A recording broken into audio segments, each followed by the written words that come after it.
ANMR ನ್ಯೂಸ್ಗೆ ಸ್ವಾಗತ.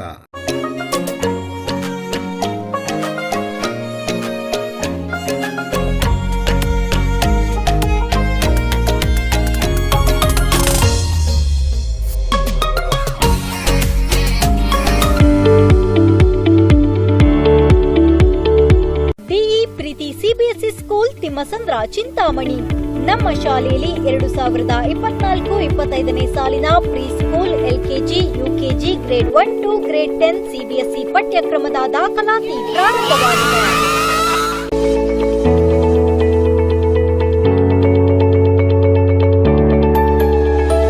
ನಮ್ಮಲ್ಲಿ IIT, JEE, NEET, integrated coaching ಅನ್ನು ನೀಡಲಾಗುತ್ತಿದೆ.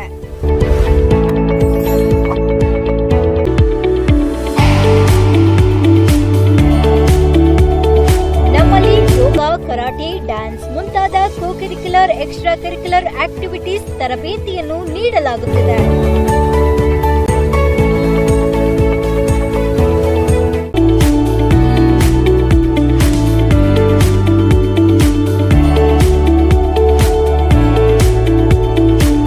ನಮ್ಮಲ್ಲಿ pre school lab, advanced computer lab, digital class rooms, advanced science lab ಜೊತೆಯಲ್ಲಿ ಪ್ರತಿ ಮಗುವಿನ ಸಂಪೂರ್ಣ ಅಭಿವೃದ್ಧಿಗಾಗಿ ಗಮನ ನೀಡಲಾಗುವುದು.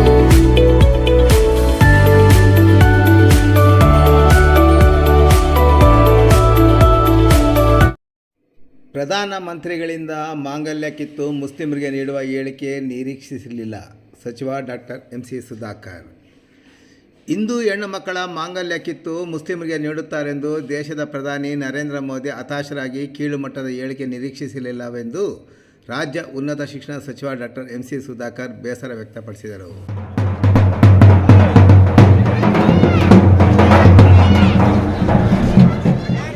ಚಿಂತಾಮಣಿ ತಾಲೂಕಿನ ಕೈವಾರ ಗ್ರಾಮದಲ್ಲಿ ಅಬ್ದುಲ್ ಸಮದ್ ಅವರ ನೇತೃತ್ವದಲ್ಲಿ ಸುಮಾರು 50ಕ್ಕಿಂತ ಹೆಚ್ಚು ಮಂದಿ ಹಲವಾರು ವರ್ಷಗಳಿಂದ JDS ಪಕ್ಷದಲ್ಲಿ ನಿಷ್ಠಾವಂತರಾಗಿ ಗುರುತಿಸಿಕೊಂಡಿದ್ದವರೆಲ್ಲ ಜಿಲ್ಲಾ ಉಸ್ತುವಾರಿ ಸಚಿವ ಡಾಕ್ಟರ್ MC ಸುಧಾಕರ್ ಅವರ ಸಮ್ಮುಖದಲ್ಲಿ ಇಂದು ಕಾಂಗ್ರೆಸ್ ಪಕ್ಷಕ್ಕೆ ಸೇರ್ಪಡೆಯಾದವರನ್ನು ಸಚಿವರು ಪಕ್ಷದ ಶಾಲು ಹೊದಿಸಿ ಪಕ್ಷಕ್ಕೆ ಬರಮಾಡಿಕೊಂಡರು.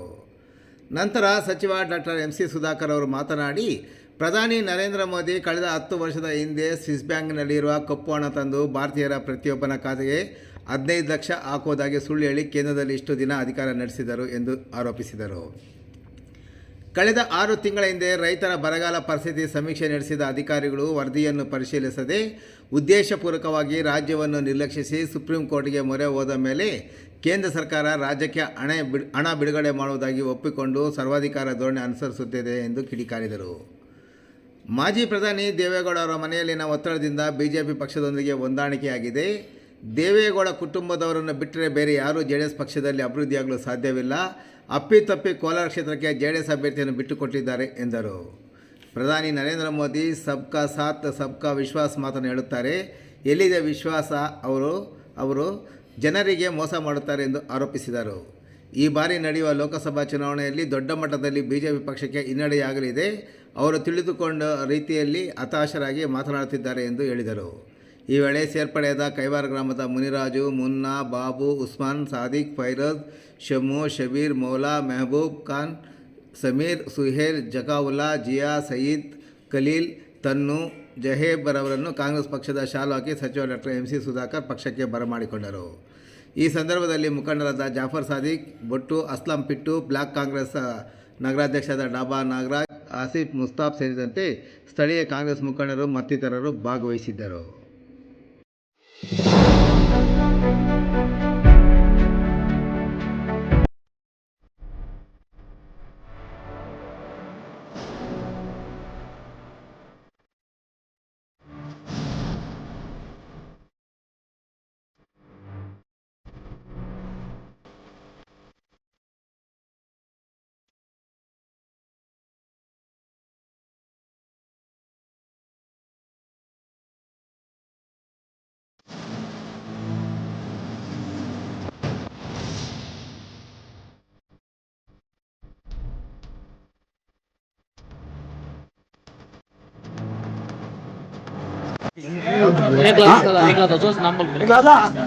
ನನ್ನ ಹೆಸರು ಸರೀಫ್ ಬಾಷಾ. ಕೈವಾರ ನಾವು JDS ಪಾರ್ಟಿಯಲ್ಲಿದ್ವಿ, ಮೈತ್ರಿ ಮಾಡ್ಕೊಂಡಿದ್ದಕ್ಕೆ ನಮ್ಗೆ ಇಷ್ಟ ಇರಲಿಲ್ಲ. ಅದಕ್ಕೆ ಕಾಂಗ್ರೆಸ್ ಪಾರ್ಟಿಯಲ್ಲಿ ಒಂದು ಒಳ್ಳೆ ಕೆಲಸಗಳಾಗ್ತಾ ಇದ್ದಾವೆ. ಆ ಕೆಲಸಗಳನ್ನ ಮೆಚ್ಕೊಂಡು ನಾವು ಕಾಂಗ್ರೆಸ್ ಪಾರ್ಟಿಯಲ್ಲಿ ಸೇರ್ಪಡೆ ಆಗ್ತಾ ಇದ್ದೀವಿ. ಅಬ್ದುಲ್ ಅವರ ನೇತೃತ್ವದಲ್ಲಿ ಕಾಂಗ್ರೆಸ್ ಪಾರ್ಟಿಯಲ್ಲಿ ಸೇರ್ಪಡೆ ಆಗ್ತಾ ಇದ್ದೀವಿ. 50 ಜನ ಸೇರ್ಪಡೆ ಆಗ್ತಾ ಇದ್ದಾರೆ ಇವತ್ತು. 50 ಜನ ಸೇರ್ಪಡೆ ಆಗ್ತಾ ಇದ್ದೀವಿ. ಎಲ್ಲರಿಗೇನೋ ನಮಸ್ಕಾರ. ಅವರು ನಮ್ಮ ಮುಸ್ಲಿಮ್ಸ್ ಅವ್ರಿಗೇನೋ ನಂದು ನಮಸ್ಕಾರ. ಇದು JDS ಅಲ್ಲಿ ಇದ್ವಿ ನಾವು ಸುಮಾರು 12 ವರ್ಷ 15 ವರ್ಷ ಆಯಿತು ನಾವು JDS ಅಲ್ಲಿ. ಎಲ್ಲರೂ ಸೇರಿ ನಮಗೆ ಈ ಸರಿ ನಾವು ಇದು ಮಾಡೋಣ ಅಂತ ಹೇಳ್ತಾ ಇದ್ದಾರೆ. ಬಟ್ ನಮ್ಮದೇ ಇಷ್ಟ ಇಲ್ಲ ಮೈತ್ರಿ ಮಾಡ್ಕೊಂಡು ಅವ್ರು JDS ಅವರೆಲ್ಲ ಸೇರಿ ಅದು ಮೈತ್ರಿ ಮಾಡ್ಕೊಂಡು ಎಲ್ಲರೂ ಆ ಕಡೆ ಇದು ಮಾಡ್ತಾ ಇದ್ದಾರೆ. ಅದಕ್ಕೋಸ್ಕರ ನಮಗೆ ಇಷ್ಟ ಇಲ್ಲ. ಒಂದು 50-60 ಜನ ನಾವು JDS ಅವರು ಕಾಂಗ್ರೆಸ್ಗೆ. ಇವತ್ತು ಒಳ್ಳೆ ದಿನ. ನಮ್ಮ ಮನೆಯಲ್ಲಿ 2 ಪಾರ್ಟಿಗಳಿತ್ತು. ನಮ್ಮ ತಂದೆ ಒಂದು ಪಾರ್ಟಿ, ನಮ್ದು ಒಂದು ಪಾರ್ಟಿ. 15 ವರ್ಷದಿಂದ ನಮ್ಮ ತಂದೆ ಒಂದು ಪಾರ್ಟಿ ಇತ್ತು. ಮನೆಯಲ್ಲಿ ಯಾವಾಗ ನೋಡಿದ್ರೂ ಇಲ್ಲ ನೀನು ಒಳ್ಳೆಯವರು ಸುಧಾಕರ್ ರೆಡ್ಡಿ ಅವರು, ನೀನು ಹತ್ತು ಕಡೆನೇ ಬರಬೇಕು, ಹತ್ತು ಕಡೆನೇ ನೀನು ವರ್ಕ್ ಮಾಡಬೇಕು, ಅವ್ರ ಜೊತೆಯಲ್ಲಿ ಇರಬೇಕು. ಆಮೇಲೆ 2ನೇ ಪ್ರಶ್ನೆ ಏನಂದ್ರೆ ನಮ್ಮ ತಂದೆಯವರು ಹೇಳ್ತಾ ಇದ್ರು. 2ನೇ ಪ್ರಶ್ನೆ ನಮ್ಮ ಅಬ್ದುಲ್ ಅಣ್ಣ ಅವರು ನಮ್ಮ ಬಿಟ್ಟು ಎಲ್ಲ ಸೇರಿ ಇದ್ದಿದ್ದು ನಾವು ಎಲ್ಲ ಒಂದು ಕಮಿಟಿಯಲ್ಲಿ ಇದ್ದಿದ್ದು ನಾವು. ನಮ್ಮ ಅಬ್ದುಲ್ ಅಣ್ಣ ಏನು ಹೇಳ್ತಾ ಇದ್ರು ಅಂದ್ರೆ, ನೀನು ಉಸ್ಮಾನ್ ನಮ್ಮ ಬಿಟ್ಟು ನೀವು ದೂರ ಆಗ್ಬಿಟ್ಟಿದ್ಯಾ, ನೀನು ಎಲ್ಲ ಫಂಕ್ಷನ್ಗಳಲ್ಲಿ ನೀನು ಇರ್ತೀಯಾ, ಈ ಎಲೆಕ್ಷನ್ದಲ್ಲೂ ನನ್ನ ಜೊತೆಯಲ್ಲಿ ನೀನು ಕೂಡು ಇರಬೇಕಂತ ಜಾಸ್ತಿ ಬಾಧೆ ಬಿದ್ರು ಅವರು ನಮಗೆ ಸೇರ್ಪಡೆ ಮಾಡೋದಕ್ಕೆ. ಆಮೇಲೆ ನಮ್ಮ MLA ಅವರದ್ದು 5 ಗ್ಯಾರಂಟಿ ಎಲ್ಲ ಮನೆಗಳಿಗೂ ತಿಳಿತಾ ಐತೆ. ಅದು ಎಲ್ಲ ಹೆಣ್ಮಕ್ಳಿಗೆ 2,000 ಬರ್ತಾ ಐತೆ. ಅಕ್ಕಿ ಕಾಸು ಅದು ಬಂದು ಬೀಳ್ತಾ ಐತೆ, ಬಸ್ ಫ್ರೀ. ಅದು ನೋಡಿ ನಮ್ಮ MLA ಅವರು ಒಳ್ಳೆ ಕೆಲಸಗಳು ಮಾಡ್ತಾರೆ, ಒಳ್ಳೆ ದಾರಿಗೆ ತಗೊಂಡು ಹೋಗ್ತಾರೆ ಅಂತ ನೋಡಿ ನಮ್ಮ ತಂದೆಯವರ ಮುಖಾಂತರ, ನಮ್ಮ ಅಬ್ದುಲ್ಲನ್ನ ಮುಖಾಂತರ ಸೇರ್ಪಡೆಯಲ್ಲಿ ನಾನು ಇಲ್ಲಿ ಆಗ್ತಾ ಇದ್ದೀನಿ. ನಮ್ದು ಯಾವ್ದು ಬೇರೆ ಪಾರ್ಟಿಯಲ್ಲೂ ನಮ್ಗೆ ಏನು ತೊಂದರೆ ಇರಲಿಲ್ಲ. ಆದ್ರೆ ಅವ್ರು ಮೇಕ್ರಿ ಮಾಡ್ಕೊಂಡಿದ್ದಾರೆ, ನಮ್ಗೆ ಇಷ್ಟ ಇಲ್ಲ. ಅದಕ್ಕೋಸ್ಕರ ನಾವು ನಮ್ಮ ಸುಧಾಕರಣ್ಣ ಕಡೆ ಬರಬೇಕಂತ ನಾವು ಸೇರ್ಪಡೆ ಆಗಿದ್ದೀವಿ. 50 ದಿನ ಈ ದಿನ ಕೈವಾರ ಗ್ರಾಮದಲ್ಲಿ ಬಹಳಷ್ಟು ಜನ ನಮ್ಮ ಅಲ್ಪಸಂಖ್ಯಾತ ಬಂಧುಗಳು, ಮುಸ್ಲಿಂ ಸೋದರರು, ಉಸ್ಮಾನು, ಸಾದಿಕ್ಕು ಮತ್ತು ಎಲ್ಲ ಶಬೀರು ಎಲ್ಲ ಈ ಥರ ಇನ್ನು ಎಲ್ಲ ಸುಮಾರು ಅವರ ಜೊತೆಯಲ್ಲಿ 50-60 ಜನ ಇವತ್ತು JDS ಪಕ್ಷವನ್ನು ತೊರೆದು ಇವತ್ತು ನಮ್ಮ ಗ್ರಾಮದಲ್ಲಿ ಇರ್ತಕ್ಕಂಥ ಹಿರಿಯರು, ನಮ್ಮ ಅಬ್ದುಲ್ಲಾ ಅವರು, ಸಾದಿಕ್ ಅವರು, ತಂದೆಯವರು, ನಮ್ಮ ಎಲ್ಲ ಇತರೆ ನಾಯಕರು, ನಮ್ಮ ಮುಸ್ತಫಾ, ಮೌಲಾ, ಭಟ್ಟು, ಪಿಟ್ಟು, ಅಕ್ಬರು ಎಲ್ಲರೂ ಎಲ್ಲ ಆಸಿಫು, ಇನ್ನು ಮೌಲಾ, ಇನ್ನು ಎಲ್ಲರ ಸಮ್ಮುಖದಲ್ಲಿ ಇವರೆಲ್ಲರೂ ಒಗ್ಗಟ್ಟಾಗಿ ಇವತ್ತು ಕಾಂಗ್ರೆಸ್ ಪಕ್ಷವನ್ನು ಬಲಗೊಳಿಸಬೇಕು ಅಂತ ಹೇಳಿ ಇವತ್ತೇನು JDSನವರು ಒಂದು ಅವಕಾಶವಾದ ಮೈತ್ರಿಯನ್ನು BJP ಜೊತೆ ಮಾಡಿಕೊಂಡಿದ್ದಾರೆ. ಇವರೆಲ್ಲರೂ ನಿಷ್ಠಾವಂತರಾಗಿ JDSಲ್ಲಿ ಕೆಲಸ ಮಾಡ್ತಿದ್ದಂಥವ್ರು. ಅವರು ಈ ಒಂದು ಜಾತ್ಯತೀತ ನಿಲುವು ಮೇಲೆ ಬದ್ಧವಾಗಿರ್ತಕ್ಕಂಥವ್ರು ಇವರೆಲ್ಲರೂ. ಯಾವತ್ತು ಜಾತ್ಯತೀತ ನಿಲುವಿಂದ JDS ಪಕ್ಷ ದೂರ ಹೋಯಿತು, ಇವತ್ತು ಅದಕ್ಕೆ ಅವರು ತಮ್ಮ ಅಸಮಾಧಾನವನ್ನು ವ್ಯಕ್ತಪಡಿಸಿ, ನಾವು ಜಾತ್ಯತೀತ ನಿಲುವು ಮೇಲೆ ಇರ್ತಕ್ಕಂಥವರು, ಅದರಿಂದ ನಾವು ನಿಮ್ಮ ಜೊತೆ ಇರಲ್ಲ ಅಂಥೇಳಿ ನಮ್ಮ ಮುಖಂಡರ ಎಲ್ಲರ ಜೊತೆ ಮಾತಾಡಿ, ನಮ್ಮ ಮುಖಂಡರು ಅವ್ರು ಮನವೊಲಿಸಿ ಇವತ್ತು ಅವರನ್ನೆಲ್ಲ ಕಾಂಗ್ರೆಸ್ ಪಕ್ಷಕ್ಕೆ ಸೇರ್ಪಡೆ ಮಾಡಿದ್ದಾರೆ. ನಾನು ಈ ಸಂದರ್ಭದಲ್ಲಿ ಅವರನ್ನೆಲ್ಲರನ್ನೂ ಆತ್ಮೀಯವಾಗಿ ಕಾಂಗ್ರೆಸ್ ಪಕ್ಷಕ್ಕೆ ಬರಮಾಡ್ಕೊಳ್ತಾ ಇದ್ದೀವಿ. ಮತ್ತು ಈ ಚುನಾವಣೆಯಲ್ಲಿ ನಮಗೆ ಕೈವಾರದ ಒಂದು ಏನು 4 ಮತಗಟ್ಟೆ ಇದೆ, 4 ಮತಗಟ್ಟೆಯಲ್ಲೂ ನಮಗೆ ಅತಿ ಹೆಚ್ಚಿನ ಬಹುಮತ ತಂದುಕೊಡೋದ್ರಲ್ಲಿ ಇವರು ಕೂಡ ಭಾಳ ಪ್ರಮುಖವಾದಂಥ ಪಾತ್ರ ವಹಿಸ್ತಾರೆ. ಖಂಡಿತ ಈ ಒಂದು 26ನೇ ತಾರೀಕು ನಡೀತಕ್ಕಂಥ ಲೋಕಸಭಾ ಚುನಾವಣೆಯಲ್ಲಿ ನಮ್ಮ ಅಭ್ಯರ್ಥಿ KV ಗೌತಮ್ ಅವ್ರಿಗೆ ಕೈವಾರದಲ್ಲಿ ಅತಿ ಹೆಚ್ಚಿನ ಬಹುಮತ, ನಮ್ಮ ಎಲ್ಲ ಮುಖಂಡರು ಒಗ್ಗಟ್ಟಾಗಿ, ಹಿಂದೂಗಳು, ಮುಸಲ್ಮಾನರು, ಇನ್ನು ಇತರೆ ಎಲ್ಲ ಜನ ಒಟ್ಟಿಗೆ ಸೇರಿ ಇವತ್ತು ಒಗ್ಗಟ್ಟಾಗಿ ಕೆಲಸ ಮಾಡ್ತಾ ಇದ್ದಾರೆ. ಖಂಡಿತ ಒಳ್ಳೆ ಬಹುಮತ ಬರ್ತದೆ. ನಾವು ಚಂಬು ಅಂತ ಹೇಳಿದ್ದೀವಿ. ಚಂಬು ಕೊಟ್ಟಿದ್ದಾರೆ ಕೇಂದ್ರ ಸರ್ಕಾರ 10 ವರ್ಷದ ಆಡಳಿತದಲ್ಲಿ ಅಂತ. 15 ಲಕ್ಷ ರೂಪಾಯಿ ಸ್ವಿಸ್ ಬ್ಯಾಂಕ್ನಲ್ಲಿ ಇರ್ತಕ್ಕಂಥ ಕಪ್ಪು ಹಣ ತರ್ತೀವಿ ಅಂತ ಹೇಳಿ 15 ಲಕ್ಷ ಒಂದೊಂದು ಅಕೌಂಟ್ಗೂ ಹಾಕ್ತೀವಿ ಅಂತ ಹೇಳಿ ಮಾತು ಕೊಟ್ಟಿದ್ದಾರೆ. ಮಧ್ಯದಲ್ಲಿ ನೋಟ್ ಬ್ಯಾನ್ ಮಾಡಿದ್ರು.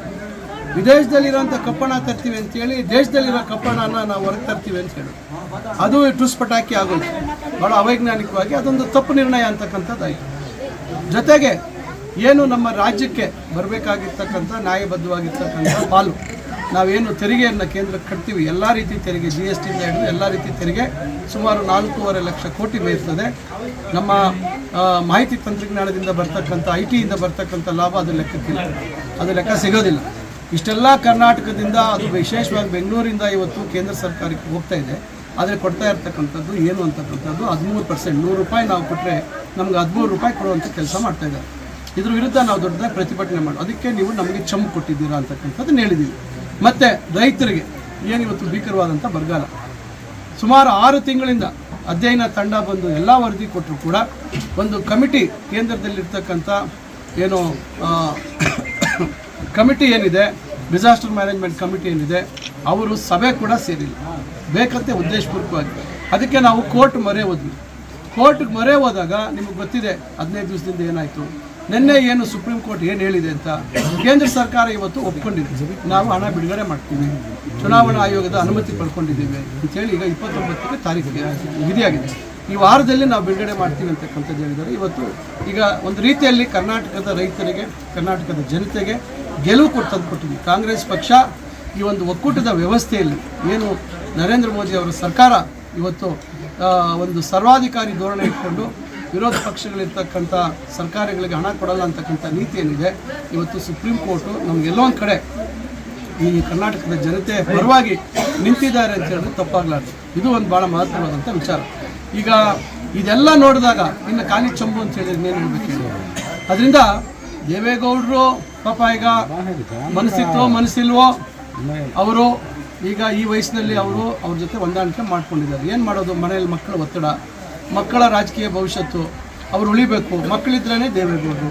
ಇಲ್ಲಿ ಜನ ಏನಾದರೂ ಆಗ್ಬೋದು, ಅವ್ರು ನಂಬಿರ್ತಕ್ಕಂಥ ಕಾರ್ಯಕರ್ತರು ಎಲ್ಲಾದರೂ ಹೋಗ್ಬೋದು. ಕೊಟ್ಟಿರ್ತಕ್ಕಂಥ ಸೀಟು ಅವ್ರ ಕುಟುಂಬಕ್ಕೆ ಕೊಟ್ಟಿದ್ದಾರೆ. ಏನೋ ಅಪ್ಪಿತಪ್ಪಿ ಕೋಲಾರದು ರಿಸರ್ವ್ ಆಗಿತ್ತು, ಇಲ್ಲಾಂದ್ರೆ ಅದು ಅವ್ರ ಕುಟುಂಬಕ್ಕೆ ಹೋಗ್ತಾ ಇತ್ತು. ಅವರ ಪಕ್ಷದಲ್ಲಿ ಅವ್ರ ಕುಟುಂಬದ ಸದಸ್ಯರು ಬಿಟ್ಟರೆ ಬೇರೆ ಯಾರಿಗೂ ರಾಜಕೀಯವಾಗಿ ಬೆಳೆಯೋಕ್ಕೆ ಅವಕಾಶ ಇಲ್ಲ. ಅದರಿಂದ ಅವರು ಹತಾಶರಾಗಿ ಹೇಳಿಕೆ ಕೊಡ್ತಾ ಇದ್ದಾರೆ. ಪ್ರಧಾನಮಂತ್ರಿಗಳು ಅಷ್ಟೇ ಮೊನ್ನೆ ಬೆಂಗಳೂರಿನಲ್ಲಿ ಸಭೆ ನೋಡ್ತಿರ್ತಾವೆ. ಹತಾಶರಾಗಿ ಇವತ್ತು ಯಾವ ಮಟ್ಟಕ್ಕೆ ಕೀಳಾಗಿ ಮಾತಾಡ್ತಾ ಇದ್ದಾರೆ ಅಂದರೆ, ಈ ದೇಶದ ಹಿಂದೂ ಹೆಣ್ಣುಮಕ್ಕಳ ಮಾಂಗಲ್ಯಗಳನ್ನು ಕಿತ್ಕೊಟ್ಬಿಡ್ತಾರೆ ಕಾಂಗ್ರೆಸ್ನವರು ಮುಸಲ್ಮಾನರಿಗೆ ಅಂತಕ್ಕಂಥ ರೀತಿಯಲ್ಲಿ ಮಾತಾಡ್ತಾರೆ. ಇದು ಜಾತ್ಯತೀತ ರಾಷ್ಟ್ರ. ಸಂವಿಧಾನದ ಅಡಿಯಲ್ಲಿ ನಾವೆಲ್ಲರೂ ಇವತ್ತು ಪ್ರಜಾತಂತ್ರದ ವ್ಯವಸ್ಥೆಯಲ್ಲಿ ಒಮ್ಮೆ ಚುನಾವಣೆ ಮುಗಿದ ಮೇಲೆ, ಗೆದ್ದ ಮೇಲೆ ಈ ದೇಶದ ಎಲ್ಲ ಜಾತಿ ವರ್ಗದ ಜನರ ಪ್ರಧಾನಮಂತ್ರಿ ಆಗ್ತಕ್ಕಂಥವ್ರು. ಅವರು ಈ ರೀತಿ ಹತಾಶರಾಗಿ ಕೀಳು ಮಟ್ಟದ ಮಾತುಗಳನ್ನು ಆಡಿದಾರಲ್ಲ, ಬಹುಶಃ ನಾನಂತೂ ಅವರಿಂದ ನಿರೀಕ್ಷೆ ಮಾಡಲಿಲ್ಲ. ಎಲ್ಲೋ ಒಂದು ಕಡೆ ನಮ್ಮ ಪ್ರಧಾನಿ ಅಂತ ಎಲ್ಲರಿಗೂ ಗೌರವ ಇರ್ತದೆ, ಪಕ್ಷ ಸಿದ್ಧಾಂತ ಬೇರೆ ಇರಲಿ. ಆದರೆ ಇವತ್ತು ನಿನ್ನೆ 2 ದಿವಸದಿಂದ ಮಾತಾಡಿರ್ತಕ್ಕಂಥ ಮಾತು ಕೇಳಿಬಿಟ್ರೆ ಅವರು ಸೋಲಿನ ಭೀತಿ ಅವರನ್ನು ಕಾಡ್ತಾ ಇದೆ. ಅವರು ತಮ್ಮ ಸಮತೋಲನವನ್ನು ಕಳ್ಕೊಂಡು ಇವತ್ತು ಈ ರೀತಿಯಾಗಿ ಸಮಾಜವನ್ನು ಒಡಿತಕ್ಕಂಥ ನಿಟ್ಟಿನಲ್ಲಿ ಇವತ್ತು ಒಂದು ಜಾತಿಯನ್ನು ಇಟ್ಕೊಂಡು ಮಾತಾಡ್ತಕ್ಕಂಥದ್ದು ಶೋಭೆ ತರುವಂಥದ್ದಲ್ಲ. ಇವತ್ತು ಮಾಂಗಲ್ಯಗಳನ್ನು ಕಿತ್ಕೊಡೋದಂದ್ರೆ ಅರ್ಥ ಏನಿದೆ?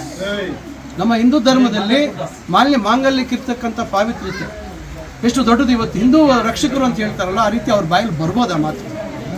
ಅಂದರೆ BJPಗೆ ಓಟ್ ಹಾಕಿದ್ರೆ ಮಾತ್ರನಾ ಲೆಕ್ಕ ಆಗಲ್ಲ. ಇದು ಭಾಳ ನಿಜವಾಗ್ಲೂ ಇದು ಕೀಳು ಮಟ್ಟದ, ಅವರ ಸ್ಥಾನಕ್ಕೆ ಗೌರವ ತರ್ತಕ್ಕಂಥ ಮಾತನ್ನಂತ ಹಾಡಿಲ್ಲ ಅವರು. ಇದ್ರ ಬಗ್ಗೆ ದೊಡ್ಡದಾಗಿ ಇವತ್ತು ಜನ ಉತ್ತರ ಕೊಡ್ತಾರೆ. ಎಲ್ಲ ಜಾತಿ ಧರ್ಮದವರು ನಾವು ಈ ದೇಶದಲ್ಲಿ ಅಣ್ಣ ತಮ್ಮಂದರಾಗಿ ಇರಬೇಕಾಗುತ್ತೆ. ಆದರೆ ಚುನಾವಣೆ ಕೇವಲ ಓಟ್ಗೋಸ್ಕರ ಈ ಮಟ್ಟಕ್ಕೆ ಅವರು ಇಳಿತಾರೆ ಅಂತ ನಾವು ನಿರೀಕ್ಷೆ ಮಾಡಿರಲಿಲ್ಲ. ಆಮೇಲೆ ಎಲ್ಲರ ಸಂಪತ್ತನ್ನು ಯಾರು ಮಕ್ಕಳು ಹೆಚ್ಚನ್ನು ಇಟ್ಕೊಂಡಿರ್ತಾರೆ ಮುಸಲ್ಮಾನರು ಅವ್ರಿಗೆ ಕೊಟ್ಬಿಡ್ತಾರೆ ಅಂತ ಮಾತಾಡ್ತಾರೆ. ಇದು ಭಾಳ ತಪ್ಪು ಒಂದು ಮಾತನ್ನಾಡಿದ್ದಾರೆ. ಅವರ ಬಾಯಲ್ಲಿ ಬರಬಾರ್ದು. ಸುಮ್ಮನೆ ಹೆಸರಿಗೆ ಸಬ್ಕಾ ಸಾಥ್ ಸಬ್ಕಾ ವಿಕಾಸ್ ವಿಶ್ವಾಸ ಅಂತ ಮಾತಾಡ್ತಾರೆ. ಎಲ್ಲಿದೆ ವಿಶ್ವಾಸ, ಎಲ್ಲಿದೆ ವಿಕಾಸ? ಇವೆಲ್ಲ ಬರೀ ಬಾಯಿ ಮಾತಲ್ಲಿ ಯಾಮಾರಿಸ್ತಕ್ಕಂಥ ಕೆಲಸ ಮಾಡ್ತಾಯಿದ್ದಾರೆ. ಖಂಡಿತ ಈ ಒಂದು ಚುನಾವಣೆ, ಲೋಕಸಭಾ ಚುನಾವಣೆಯಲ್ಲಿ ಅವರಿಗೆ ದೊಡ್ಡ ಮಟ್ಟದಲ್ಲಿ ಇಡೀ ದೇಶದಲ್ಲಿ ಹಿನ್ನಡೆ ಆಗುತ್ತೆ. ಅದೆಲ್ಲೋ ಒಂದು ಕಡೆ ಅವರಿಗೆ ಗೋಚರಿಸಿ ಇವತ್ತು ಆ ರೀತಿ ಅವ್ರು ಮಾತಾಡ್ತಕ್ಕಂಥದ್ದಾಗಿದೆ. ಇದನ್ನು ನಾವು ಖಂಡಿಸ್ತೀವಿ. ಅದರಿಂದ ಇದೆಲ್ಲ ಇವತ್ತು ಜನ ಗಮನಿಸ್ತಾ ಇರೋದ್ರಿಂದ 26ನೇ ತಾರೀಕು ಅತಿ ಹೆಚ್ಚಿನ ಸಂಖ್ಯೆಯಲ್ಲಿ ಕಾಂಗ್ರೆಸ್ ಪಕ್ಷದ ನಮ್ಮ ಅಭ್ಯರ್ಥಿ KV ಗೌತಮ್ ಅವರ ಕ್ರಮ ಸಂಖ್ಯೆ 1, ಅದಕ್ಕೆ ಅತಿ ಹೆಚ್ಚಿನ ಬಹುಮತವನ್ನು ನಮ್ಮ ಈ ಭಾಗದಲ್ಲಿ ಜನ ಕೊಡ್ತಾರೆ. ಗೌತಮ್ ಅವರು ಗೆಲ್ತಕ್ಕಂಥದ್ದು ಶತಸಿದ್ಧ ಅಂತಕ್ಕಂಥ ಮಾತನ್ನು ಹೇಳಲಿಕ್ಕೆ ಬಯಸ್ತಾರೆ.